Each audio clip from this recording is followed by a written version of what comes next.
Hi friends, it's Rabbi Briskin with a thought for Shabbat. This week's Torah portion is called Tisa, and it is best known for the episode with the golden calf. Moses had been up on the mountain for 40 days and nights. The Israelites did not know if he was alive or dead. Now put yourself in the place of an Israelite. You saw Moses leave the camp with meager provisions, and you haven't heard from him for almost 6 weeks. What would you think? That Moses abandoned you, or he had died? Without Moses present and visible, without signs of God's presence to reassure them, the Israelites became unmoored. In their confusion and anxiety and despair, the Israelites implored Aaron, Moses' brother, to just do something.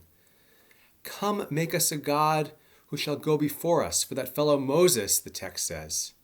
We do not know what happened to him. It comes from Exodus chapter 32.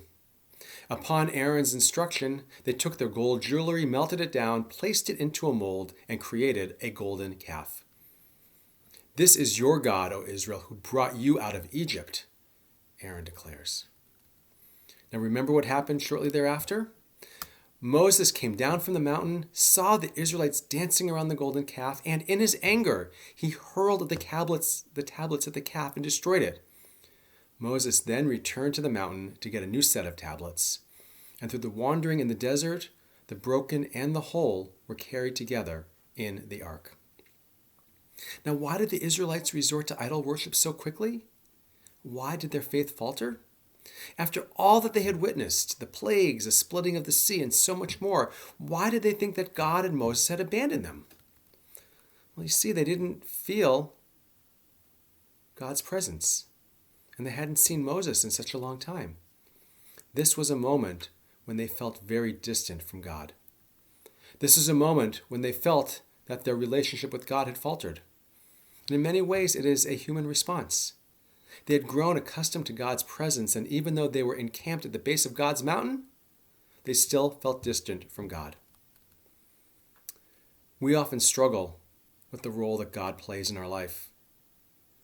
We are expert perhaps in describing the God that we don't believe in, but find it harder to describe the God we do believe in. Our deep encounters with God are oftentimes fleeting.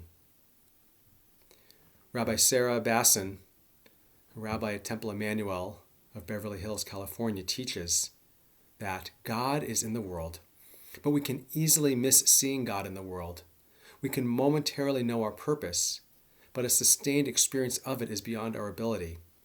She continues, that fleeting nature of experiencing God is why our ancestors created the golden calf after living through the Exodus. It is why Moses begged to know God even after all of his encounters with God. So friends, my hope and prayer for all of us is that despite our difficulties in getting to know and experience God, we can still recognize those beautiful and sacred moments when indeed God is fully present in our lives. Wishing you a Shabbat of wholeness and peace. Shabbat Shalom.